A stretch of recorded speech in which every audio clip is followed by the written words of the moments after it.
Hey guys, what's going on? It's your girl. I'm sorry. It's your girl, Neo Soul recording artist Lahla-Hadiya, back again for another segment of Morning Tea with Mommy. Y'all know the drill. Let me see those thumbs up, those hearts, those happy faces. Let me know you guys are good. Y'all ready to tackle this day? It is 7:30, bright and early. If you're ready to get your day started, let's get it. So I'm laughing because I'm sitting here trying to be studious with my glasses on. I hate wearing my glasses. Um, but I didn't have time to put my contacts on. So I'm just laughing at myself. Anyway, the topic. I'm ready for this one. Somebody hit me up and said, "Man, y'all going too deep. This deep." So the topic: if we learn from our mistakes, why are we so afraid to make a mistake? That's the topic. That's the question I have for you all. So I need you to start typing because y'all know I can talk, and I'm gonna talk the whole entire segment if you guys don't put nothing in here. I'm gonna go ahead and bring my mama on. We gonna share the mic if y'all don't say nothing.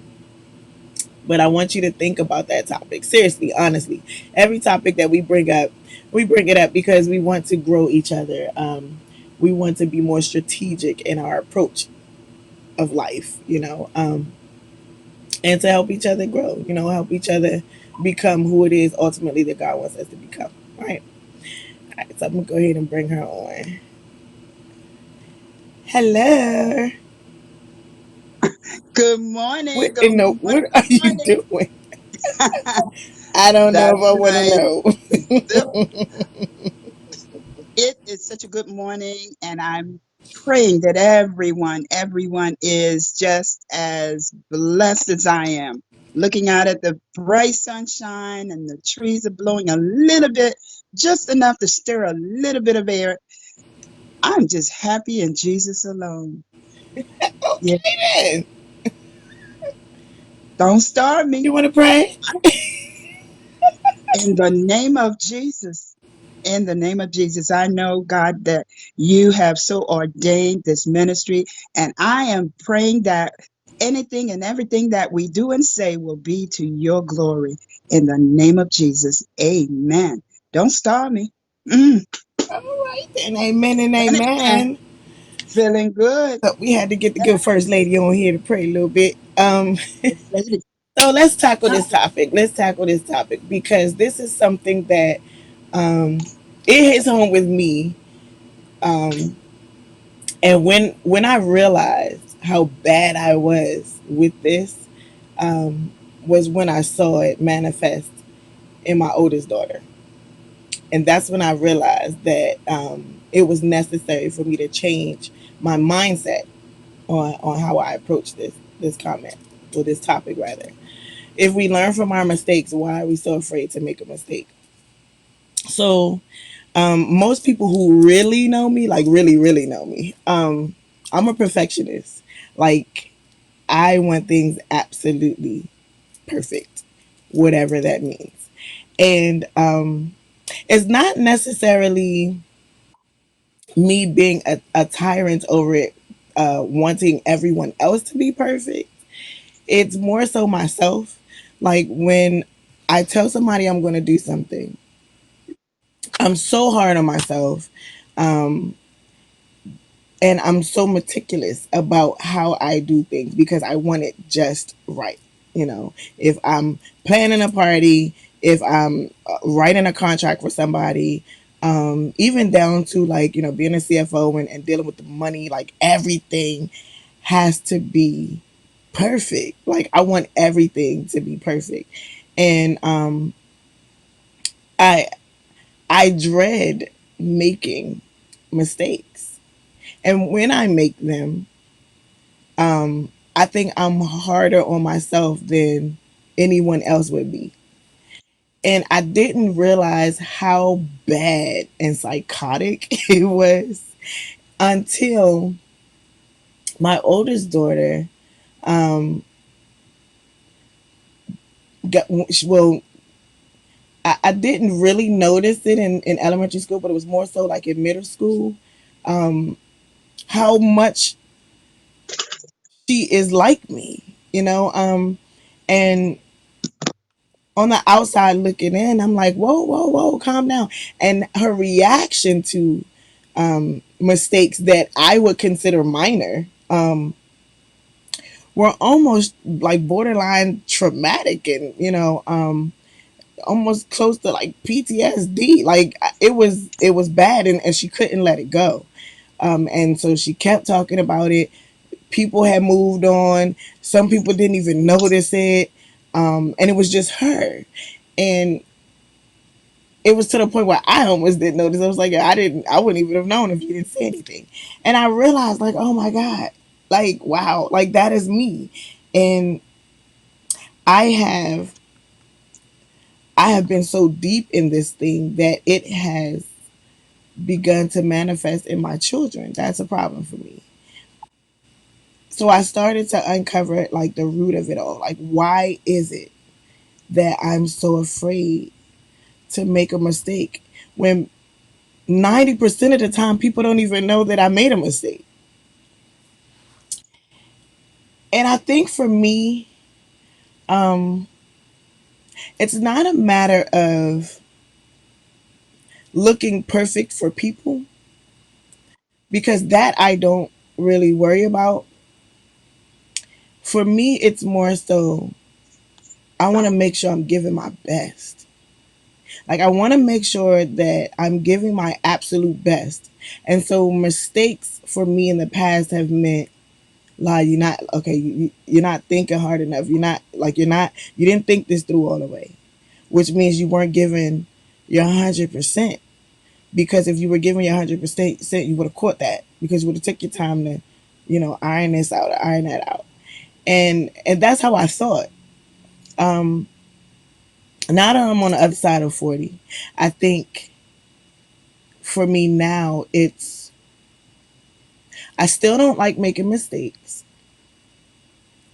I don't like being wrong, but I don't mind being wrong, because I really feel that when I make the mistake and I acknowledge that it's a mistake, it opens my mind to growth, because now I'm analyzing the mistake and I'm saying, how did I get here? Like, how did I get to this point? And to me, that gives me more wisdom. And so um, it gives me more experience, so that as I grow and as I continue um, to go through life, like the next situation, that's not stumping me, because I've been through that and I understood why it happened. So now I won't allow it to happen.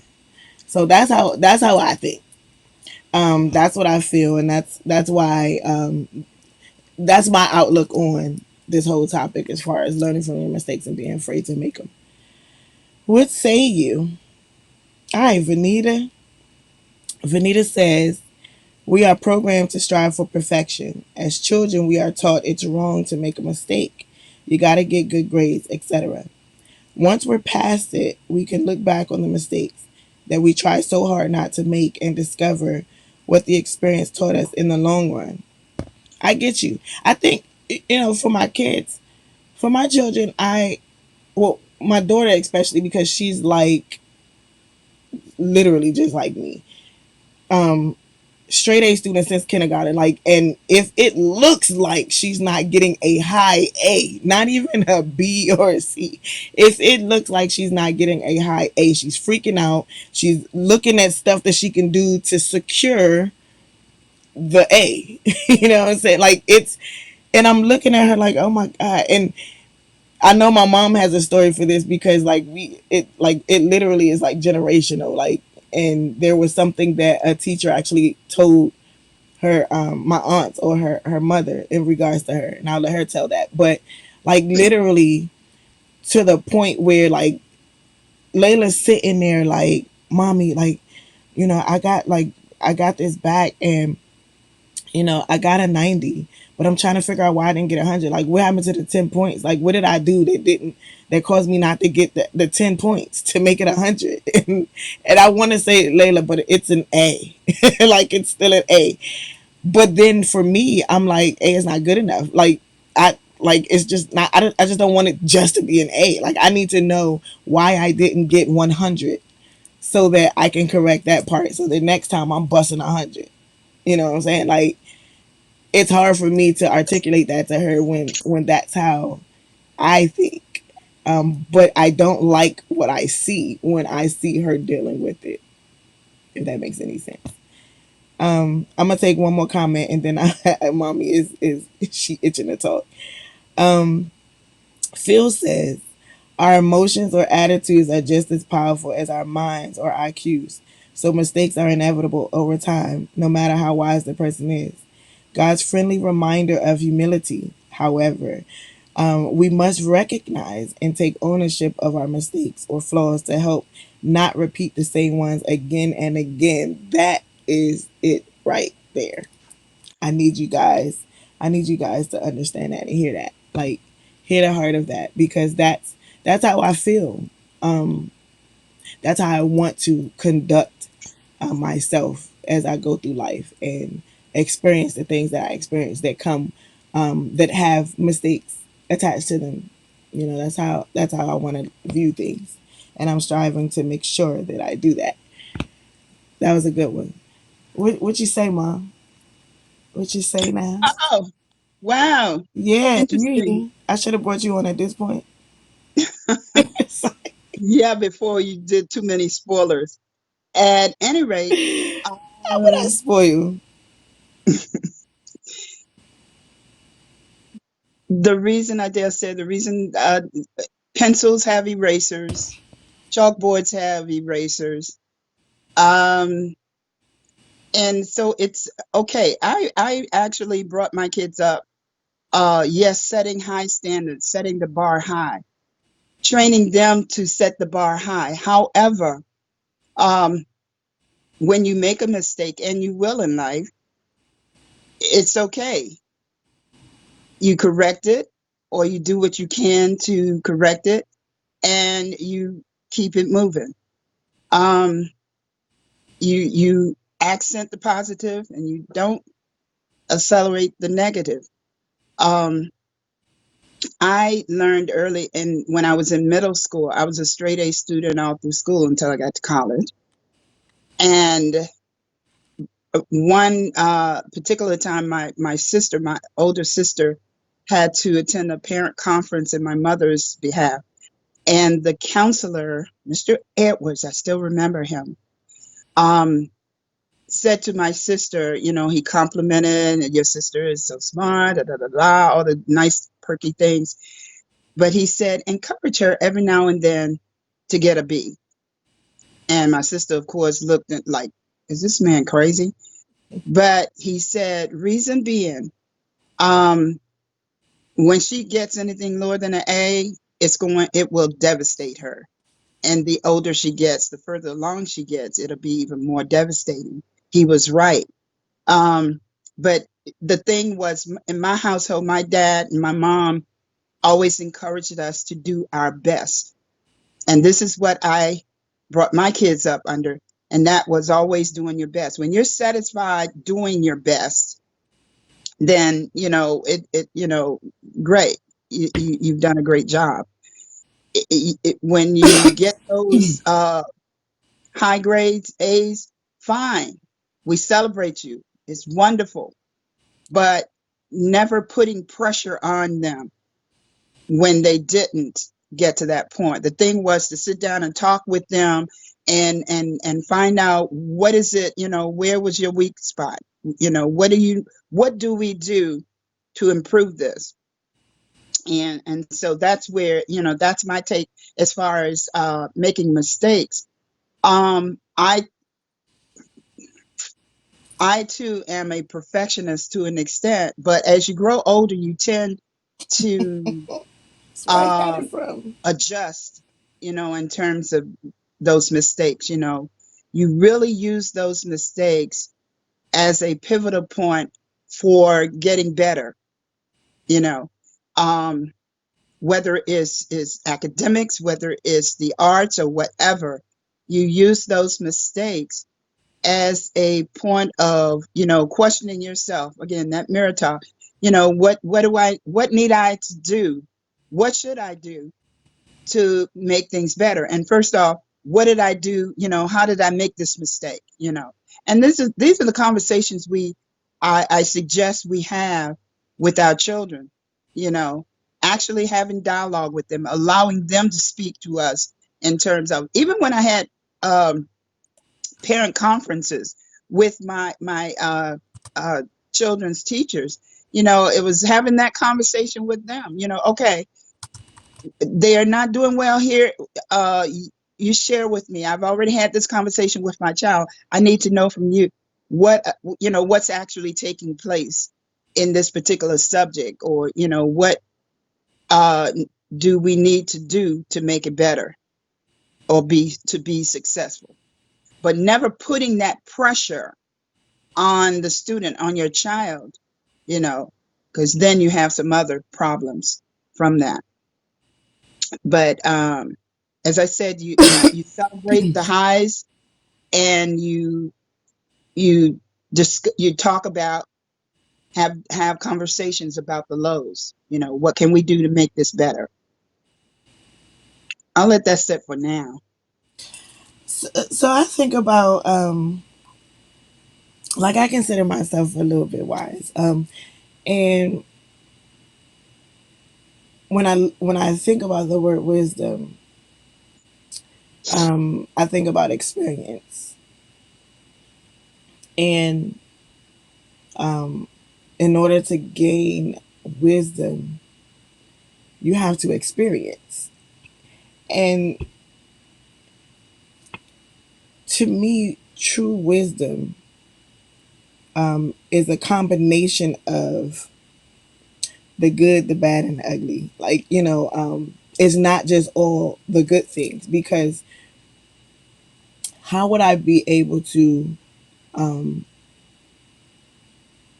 how would I be able to share wisdom with someone about a thing, to steer them in the right direction, if I don't know what it looks like on the other side? And so to do that, one would have to experience that. And in that, you know, it's almost like dressed up in what you would call a mistake, a stumble. And thinking of it that way, like I ponder why we even call it a mistake, like, and not just a roadblock, or not just a pit stop, or, I don't know, like obstacle. Because it's necessary. Um, Sometimes it's necessary to experience what we would call a mistake, to gain the wisdom that you need, so that when you move to the next level, um, you're able to make a wise decision because you've gained wisdom. Sometimes when I fail, it was down there at my fall that I see the tools that were already laid out for me to make it through the situation. And had I not fallen, um, I might not have seen it. And so making it through the situation would have proven to be more difficult for me. And so now, how I try to view things is, I embrace obstacles, and I say now to my children, however the cookie crumbles, I'm going to be good. Like, however the cookie crumbles, I'm going to be good, because if I do this right, it's awesome. Let's go. If I fall, um, I'm going to make sure that I grab everything, every tool that's down there when I'm on the ground, that's necessary to make this journey easier for me.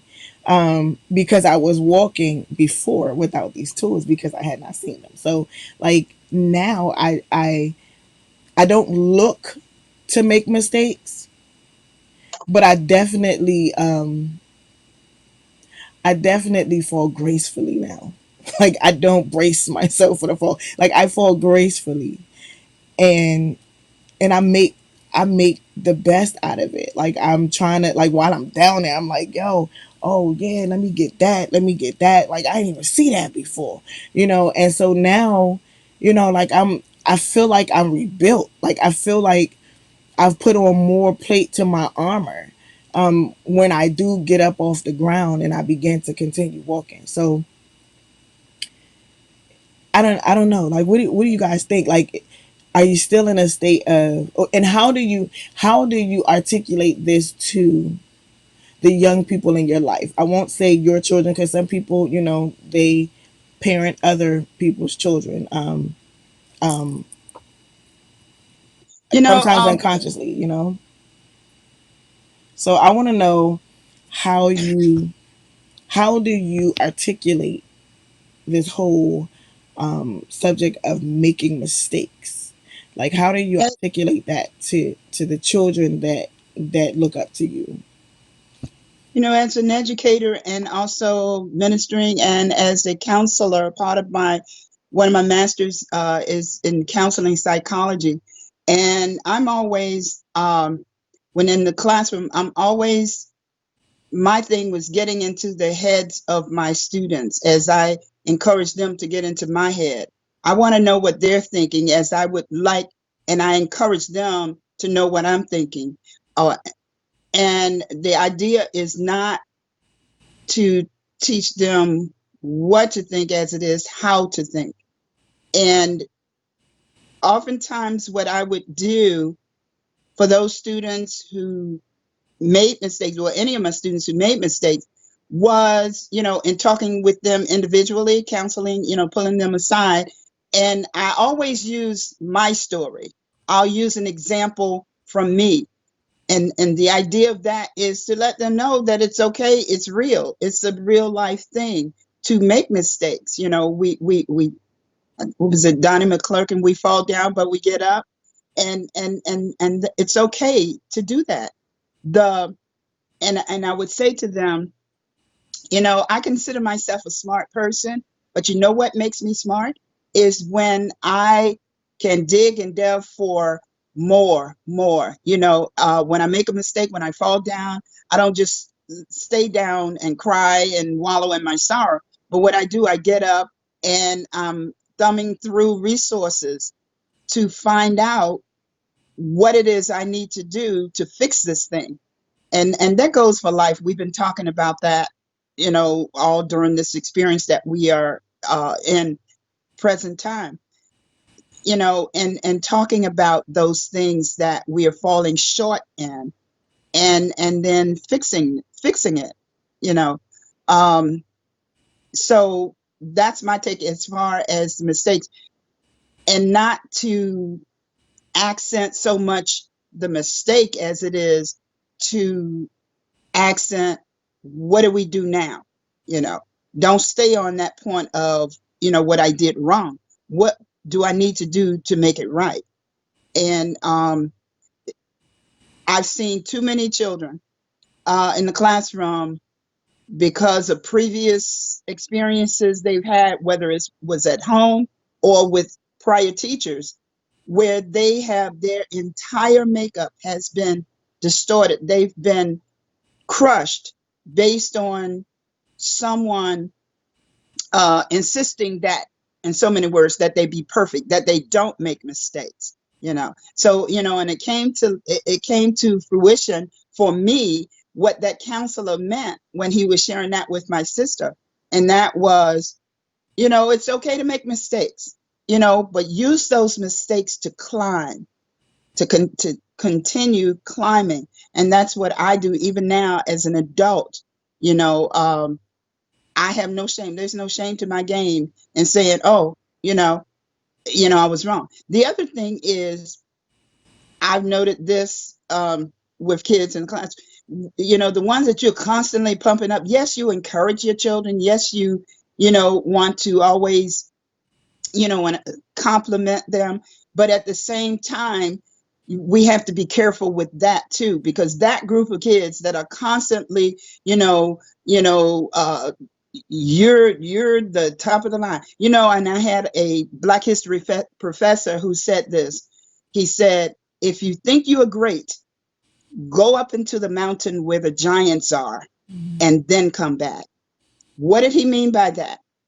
As you continue to mature in life and you go further and further up the staircase, you'll find that, and I found this to be true, when you get to college, you know, you're smart, but then there are always someone who takes it maybe even a step further. Yeah. So the competition is stiff, and that's good. Competition can be good.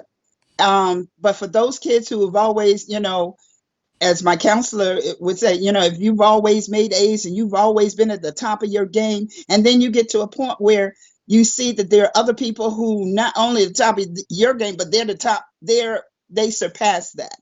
It's devastating. It can be devastating. And that's where in colleges you have a lot of breakdowns. You have a lot of kids who get to that point and then they just bomb out, you know. So we encourage, but at the same time, we want to keep it real.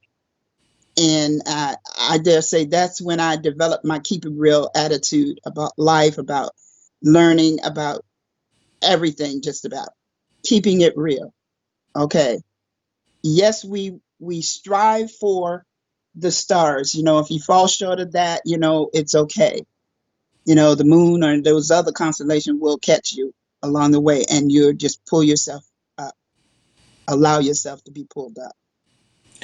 Like as you were talking, I think about some of the actions that my husband and I take with the baby girl. So, she's about to be 2, and I remember when she first began to walk, um, and she would fall. We would Do all you remember that day?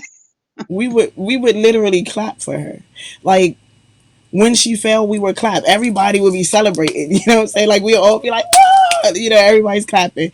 And I remember the look that she gave us, like, what, huh? Like that's not what I see you guys do. But eventually, her facial expressions changed as she began to get older. Like, and so when she fell, she would look and be waiting for us to She's celebrate, looking for an applause. and She's it looking was for almost like her momentum to be like, yo, I'm gonna get it because I see y'all walking. You know what I'm saying? And she would get up, and the momentum that she had, the attitude that she had once she got back up was like so profound and so like accomplished. You know what I'm saying? And then she did it, and we even went crazy. You know what I'm saying? It was yeah, like yeah. everybody was like, She even took ah, it to the next level. She took it yes, to the next level. It was like, I got to do this. I'm going to do this. I'm going to do this. right. The determination.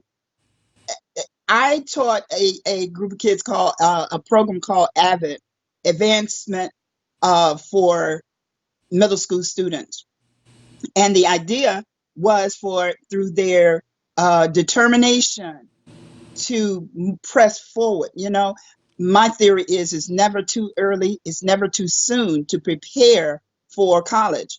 And this is what I did with the AVID program, was to encourage kids, those same skills like reading, writing, arithmetic, advancing in your reading and your SAT words. And this to this day, I still insist and encourage my grandkids with They the get a word SAT a day words, from even when grandma. they were babies, when they were just beginning to talk. It's just throwing those words out at them, and building their vocabulary. It's really, really interesting, and as La said, with the baby, with a almost 2-year old, um, to see her, you know, she's happy even when she falls. She Hmm. gets back up. She, when she gets something wrong, I don't even know if she has a concept of the wrong in terms of Right. what she's I doing, don't. I but don't. she's So She's when she trying. first did it, her face was like she looked for what our reaction was going to be. Right. And I think if we as adults, and we deal with our young people like that, because they look for our reaction, and that's where they develop, oh, I'm wrong, you know what I'm saying? Absolutely. um Absolutely. and so often, unconsciously sometimes, or not without careful thought, we tend to go, yo, how could you do that? Like, what did you do? And that's what develops the lack of esteem in our children, and we wonder why, they grow to be these adults that feel like they have a chip on their shoulder. Now you're working beside these adults that you're like, yo, what the heck is wrong with them? It's Yeah. because we've we've almost like systematic. We talk about systemic stuff. Like we systematically like program our children to think that falling is wrong. Like, you shouldn't do that. You should get up and be able to pew take off. And it's so amazing to watch it uncover, because we did it unconsciously with our other children, but Hmm. because she is the absolute last one, for those of us who know that we have six, like I promise you, she is the absolute last one. So because she's the last one, I spend more time watching her and taking mental pictures and video of her growth, because I'll never have another little baby. And I realized, like, dang, don't cover your head. No, let me tell you, it's done. Um, I I realized, like, oh my gosh, like, that boosts her, and she walked sooner. Like, all of my children walk quickly, but she I was like remember six to months the day old. when you came home from work and I said, take this to mommy. Now, of course, the stimuli was, she's a breastfed baby. So, all I had to say, take this to mommy. Oh, yes. So she looked at me, she looked at mommy, and I said, no, go ahead. And she fell down. Mm-hmm. But I said, go ahead, take it to, go to mommy, and those little steps.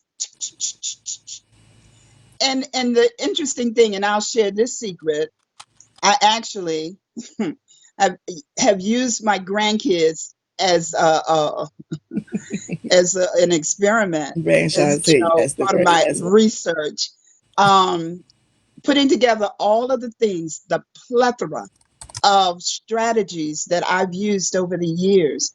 And as a matter of fact, I started Grandma Summer Camp as a result of that, because I wanted to use all or as many of the strategies that I've used over the years in teaching All right. with success with my own kids. I spent all these years with other people's children, and now was the time to, work with my own.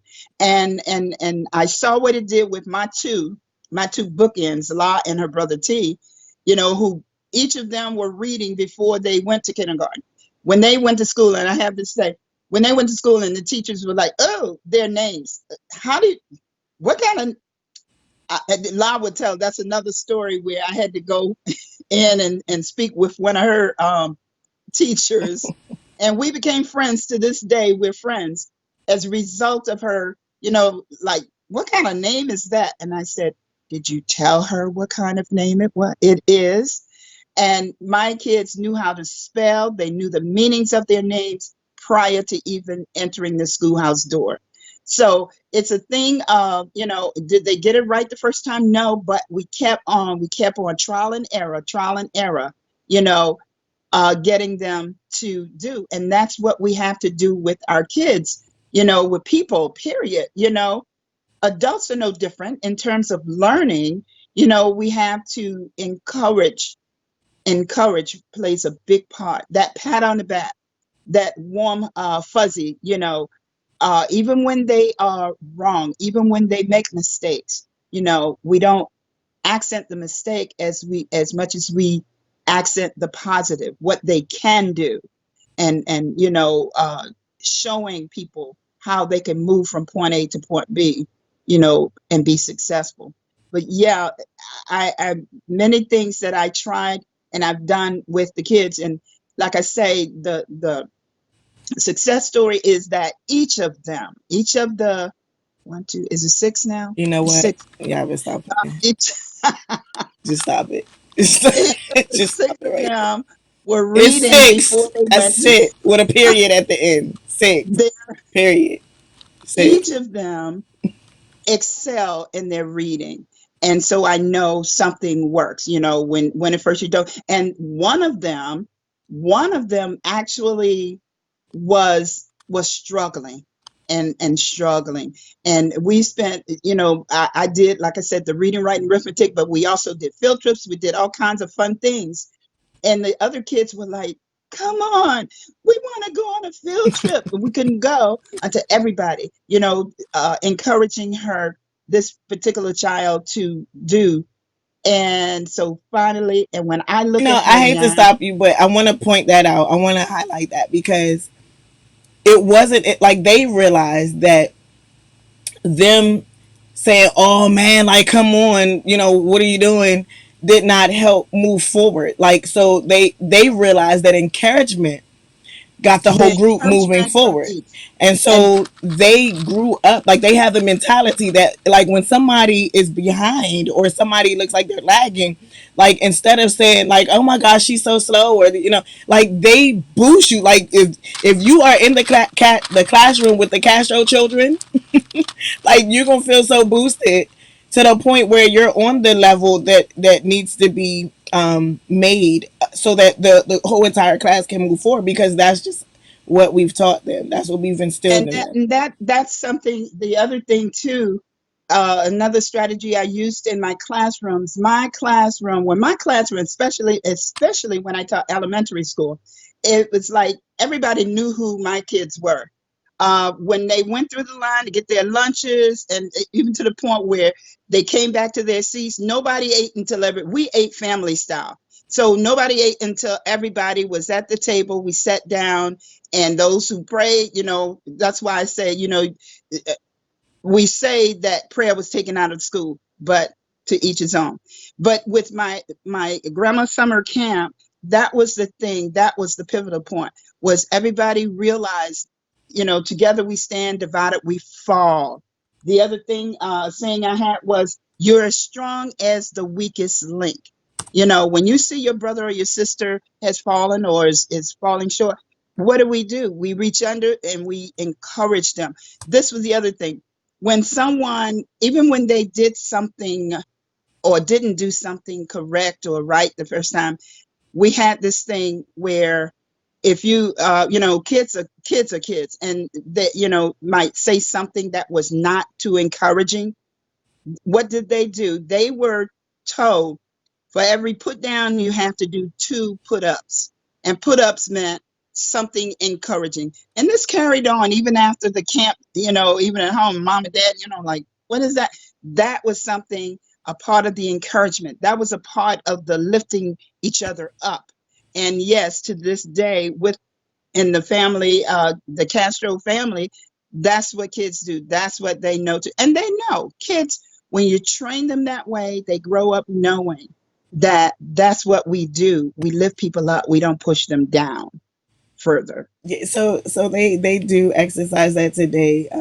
So anybody who knows my family, they know we are a family of pranks, and And we grandbabies. are always pranking each other or like putting each other out there like amongst us. And so we're getting older, and like our boys, right? They have this habit of like when they're like so they're both into sports, and so they have a habit when their dad is like yeah, I used to play ball and blah blah blah, and they're like, yeah, dad, you're old now, but I mean you still do have some game. Like they'll always they'll throw a dart and then they'll come and wipe it down. So and we're always like throwing shots at each other, and I think the reason why we do it is because we know the world is cruel. um I know our children are very talented. I know they're very smart, No, we're out there. and so there are going to be some people who want to find the flaws, because there are flaws. You know, we all have that thing that keeps us humble. And so, you know, we just joke and we go in each other in the house because, one, you're amongst people who actually love you. But I need you to know what that looks like. I need you to know what it feels like, so you're not devastated when you're out there in the world and there's somebody who's hating on you. There's somebody who says something, and now you're just so torn apart that you can't move on. Like I don't want my children to get to the point where they become depressed because of somebody putting them down, or saying, you know, you think you're like that. You're not that at all. You know, you're not all that. And honestly, to be even more transparent, um, our oldest daughter, like she and you know, God has a serious calling on her life because she, out of all the six, she seems to be the one that takes it for the team. You know what I'm saying? Like, A missionary. she's straight A's, very She's a talented. missionary. She's very talented. Like, she's a triple threat. She dances, she sings, she acts, and is absolutely amazing at all three at the same time. And this year, she encountered some people that she thought were her friends, hating on her or whatever. And like, she even overheard someone saying that when she ran for president, they weren't going to vote for her because Layla gets everything. That was their statement. And so they were encouraging people not to vote for her for president, because for class president, even though she was more than capable of handling the position. She was probably the best person for the position, given her experiences, her tenure at the school, and just, you know, her willingness to go above and beyond to integrate teachers and students. And I'm not just saying that because she's my daughter, but there were literally people going around encouraging people not to vote for her because Layla gets everything. We had a situation in her seventh grade year where one of the parents, her one of her good friends, wanted to audition for drama to be their major, and one of the parents told the teacher that she wasn't going to allow her daughter to audition because Layla gets all the good lead roles anyway. And that it really broke. Like, it took a while to, when it got back to her, because it did, because you know, people talk. It took a while for us to clean up that wound. um and it took a while because I didn't want it to grow infection, and just band-aid it. So I literally spent time and much attention on that, because she felt broken. Like, she was just like, I thought you're supposed to do good. I thought you're supposed to do good. I thought you're supposed to do good in school. I thought you're supposed to, like, when, you know, they teach us when we have a role, like, you embrace that role and you become that character. And I was doing that. Why is that wrong, mommy? You know, and so, like, I literally had to take a lot of time cleaning out that wound, so as to not have infection set in, so that she could grow and learn from that and move on. Because that would have proven to be very devastating for her as she continued to matriculate through school. But like, some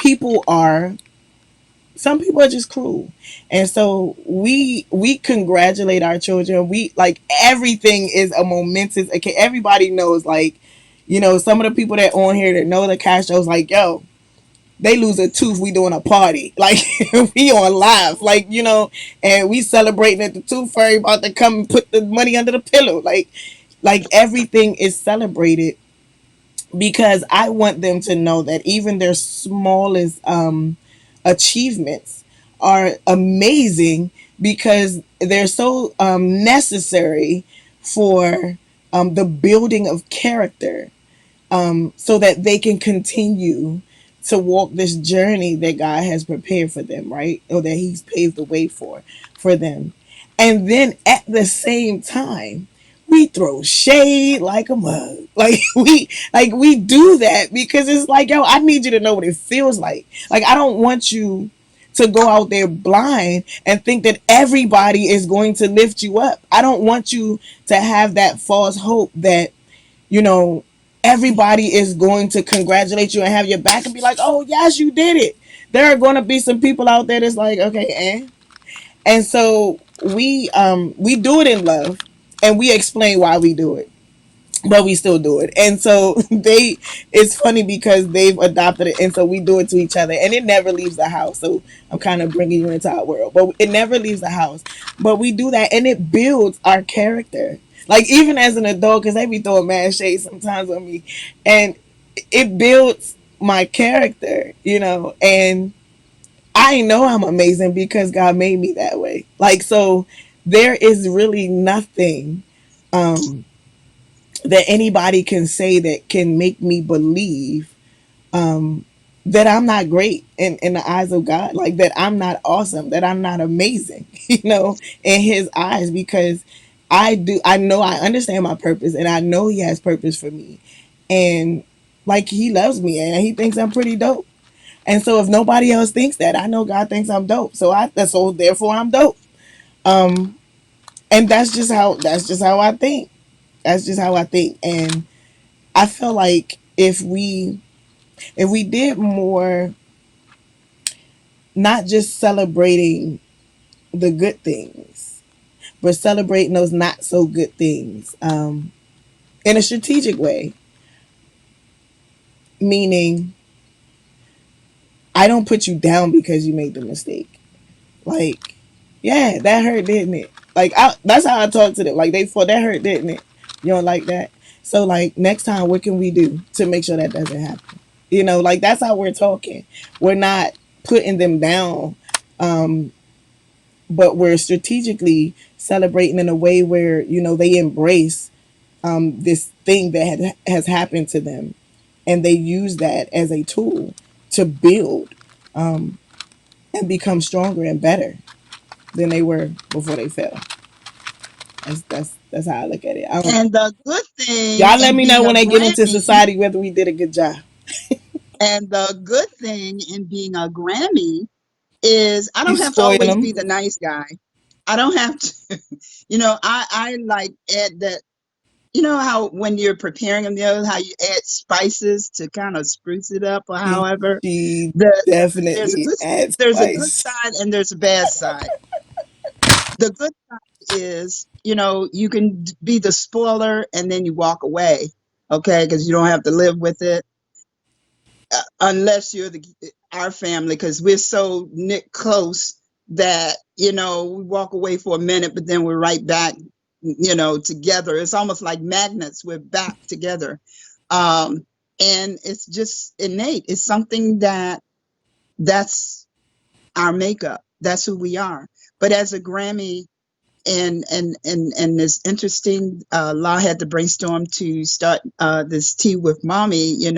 70 years. And I had to think about it when she first mentioned it. I'm like, oh my gosh, when did I get to this point? 70 years? I know Oh my it. goodness. You know, such a blessing. Such a blessing. When I think about where I came from, what I have gone through, and I have now arrived at this point. It's such a blessing.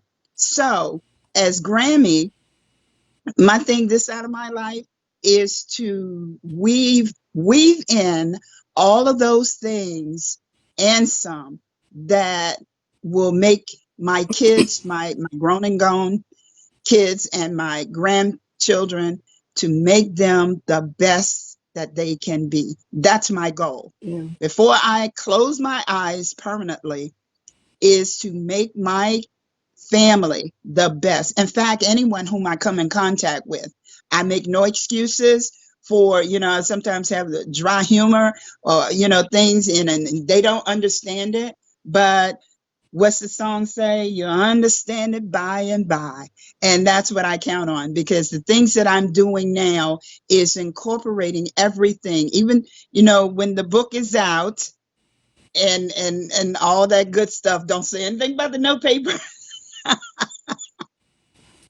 It's coming. You got, It's I got coming, color girl. It's coming. paper. It's What coming. you need? What you I need? don't need paper. What, I, you know what I need? I need a what needs dictaphone. to I need, happen to make that happen? but, but seriously, my goal is to incorporate everything. And the bad, I won't say bad side, but the unfortunate thing is the younger generation will not understand uh, the reasoning behind us OGs.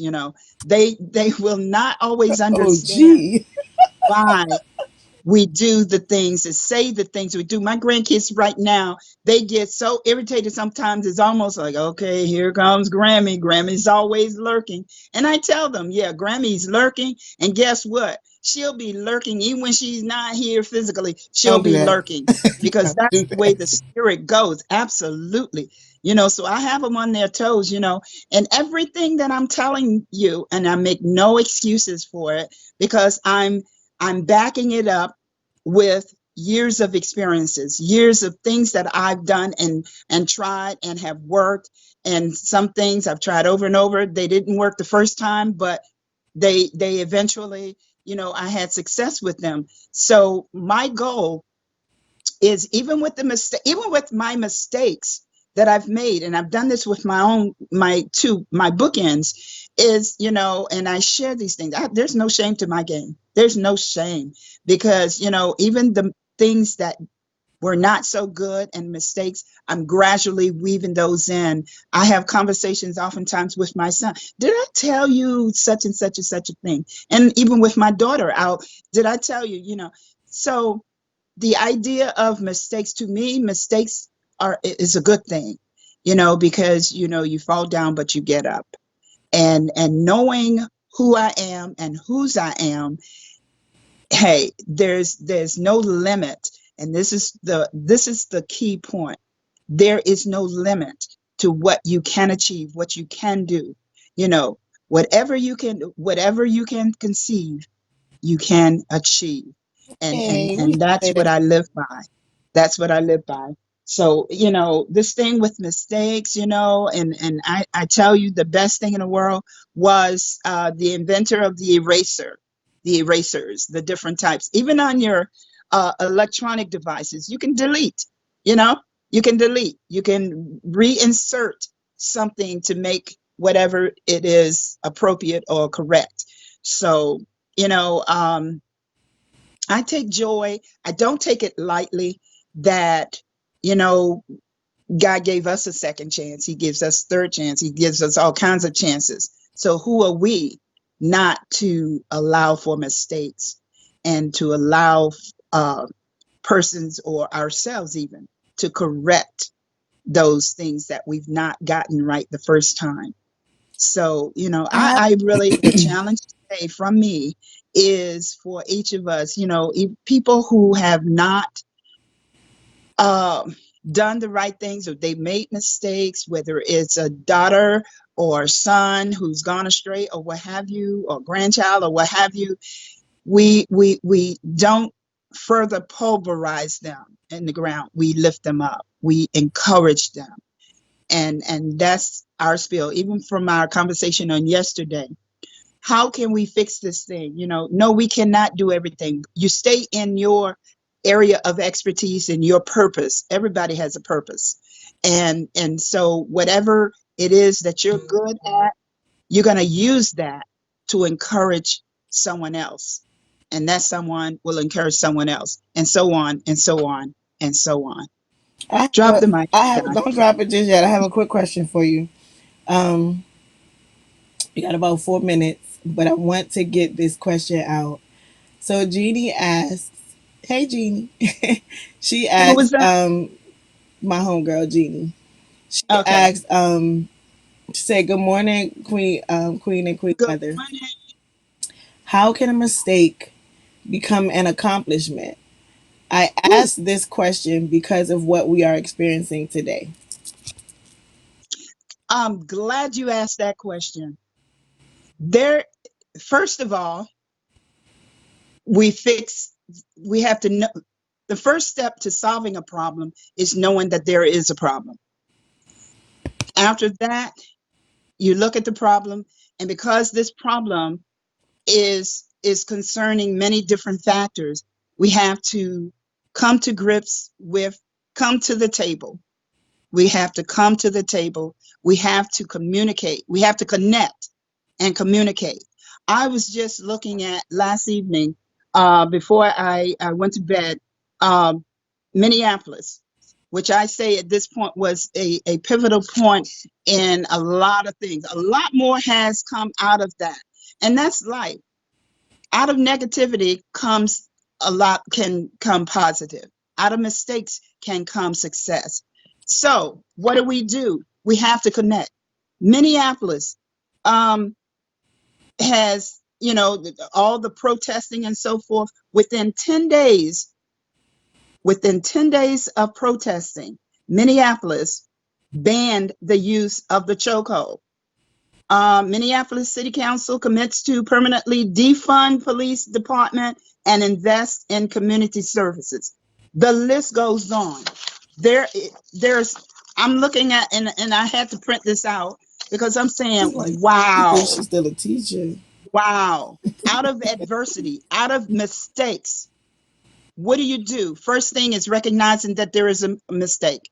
Then we have to fix it. We have to fix it. Everybody doesn't know, with all of us, with all of our expertise, just think about it. You work within your purpose. What do you do best? And this is the way, we work with kids, with children, with adults, I don't care who it is. Within your purpose, within what you do best, you come to the table. Create your own little groups. Now, the new normal is these holding Zoom conferences or what have you online, where you have, like, what's that game show used to be where the people were in the boxes and talk it out. Mhm. I mentioned this yesterday. I happened to have tapped into a group of ministers and bishops and all these fancy dancy titles of in the religious world, spiritual world, and they talked. There happened to have been only one African American, and the other five were Caucasian. They asked these questions that, it's like the elephant in the room questions. Everybody want to know, but no, everybody's scared to ask. So we've got to pull off those masks, not physically, not the mask for protection. I'm talking literally. I forgot we. Please don't take the mask off. But we Well, have to sit together and talk, keep it real. What can we do to fix this issue? And it begins, of course, we know, as with Minneapolis, with the brutality of policemen. And I said yesterday, and I still hold to this: training.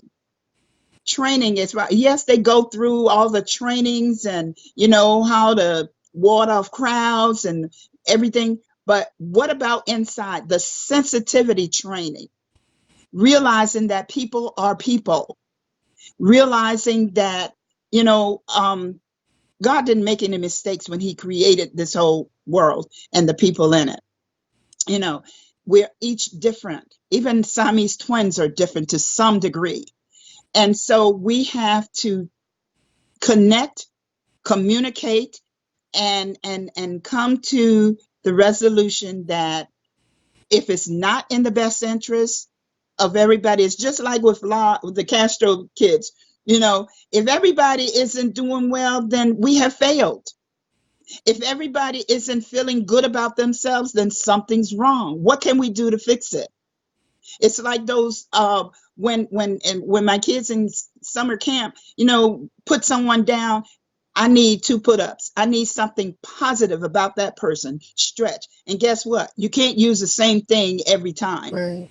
because there are tons of things positive about this person that you can pull out. That's what I see happening in the real world as far as mistakes. We have to humble ourselves, turn from our wicked ways. Ah, heard that before, haven't we? Hey, Turn from our wicked ways.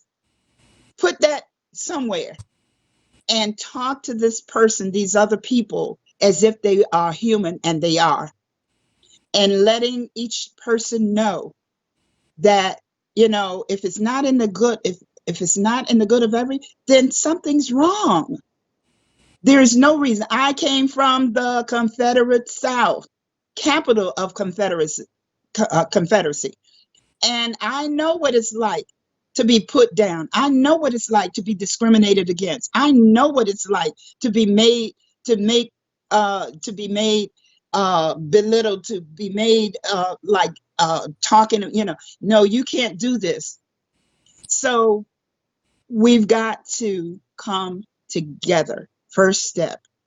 And I so admire the fact, and I've used this example yesterday with Michigan, the Michigan police, where they actually got in there with the protesters. They actually taught, and there's some other places that where the police did this, and they found that middle point where they could talk with each other. That's what we have to do. It's not an option. It's no longer an option. It's got to happen. It's got to happen. So my take on it, as far as mistakes, everybody makes mistakes. Thank you, counselor. It was back in middle school, junior high. Everybody, and it's okay. But now what? Where do we go from here? Yeah, Amen. that's the hook there. Don't start me. We always going over, man. Yeah.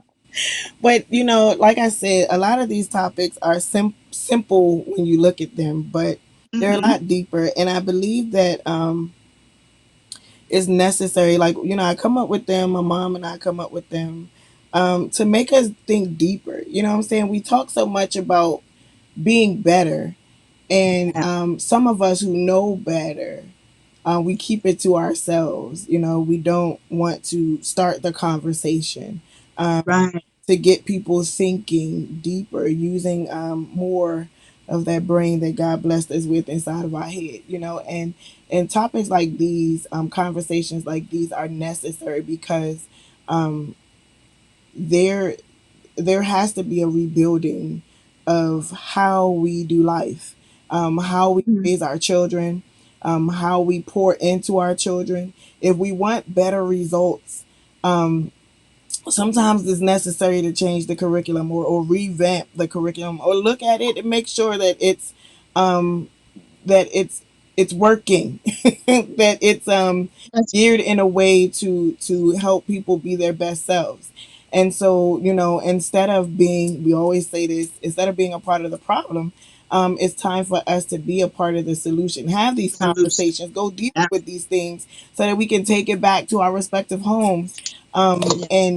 and begin to see it manifest in how we deal with our families, how we deal with our loved ones, how we deal with our young people who are not just the future, but right now, And Absolutely.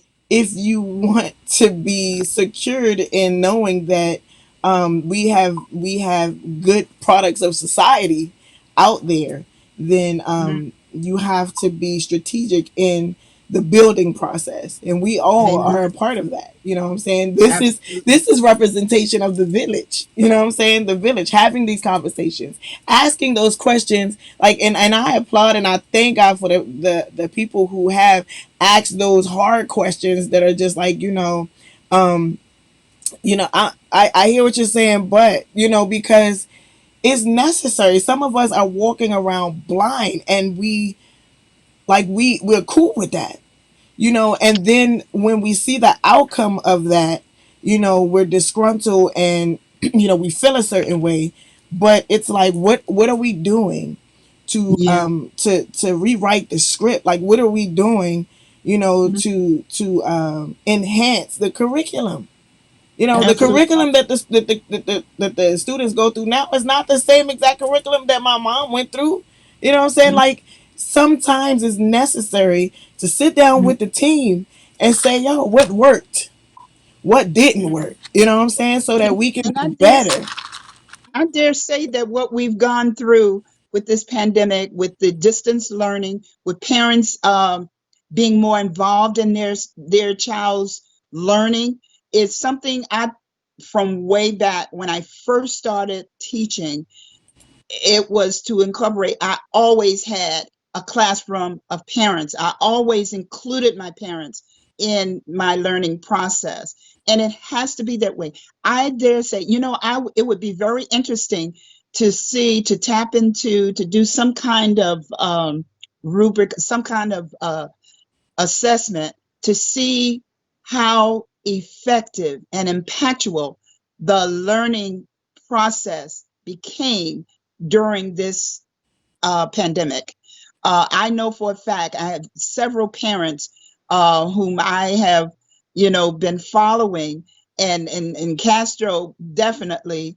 Heather Austin, I'm plugging you out with the things that they were doing. These parents I know, and there are many others, things you were doing with your kids that ordinarily would not have happened or wouldn't, because of the work schedules and so forth and so on. So it's going to be really interesting if there was any type of assessment to show how impactful this process was. Mhm. Out of bad things come good things. A Bible, that's Bible, hey, word it any way you want, but out of things that don't look good on the surface, or things like this pandemic, yes, it was devastating. It is devastating.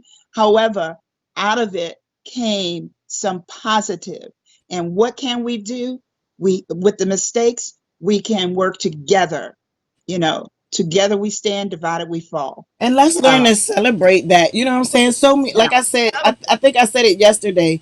You know, Yes, when we learn from our mistakes and we begin to change and move, there's always somebody that want to bring up what we didn't do. You know, what we jacked exactly. up on back then. And that keeps pulling us back. You know what I'm saying? Like the whole point of it all is to learn from the mistakes. So if I didn't do that then and I'm doing it now, celebrate the fact that it's being done. You know what I'm saying? Exactly. Because you're Exactly. stunting the growth by trying to pull up the what dad, you should have did that back then where I didn't, and maybe it was necessary because Let's now I have a greater respect for why I'm doing it now. You absolutely. know what I'm saying? So like we have to begin to, and it starts at home. You know how they say, in order to, well, I don't know if they say it, I'm gonna say it. In order to inject like good products of society, it starts within your household. You know what I'm saying? You Within, can't send your kids out there and expect starts that with you. people are going to reel them. You got to do that at home. And so we're fighting this fight. Yes, keep fighting, keep marching, keep talking, keep speaking, keep having these conversations, keep holding these meetings, keep pushing people Absolutely. to go vote. At the Absolutely.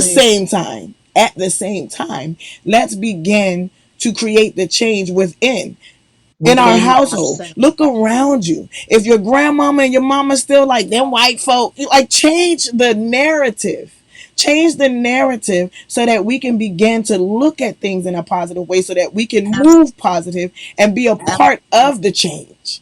Like you Yes. can't expect to change and be like, y'all need to change. No, we all need to change Oh, because of absolutely. the things that have happened. We've developed a mindset, Yes. right? That is Please, not please. It necessarily all good.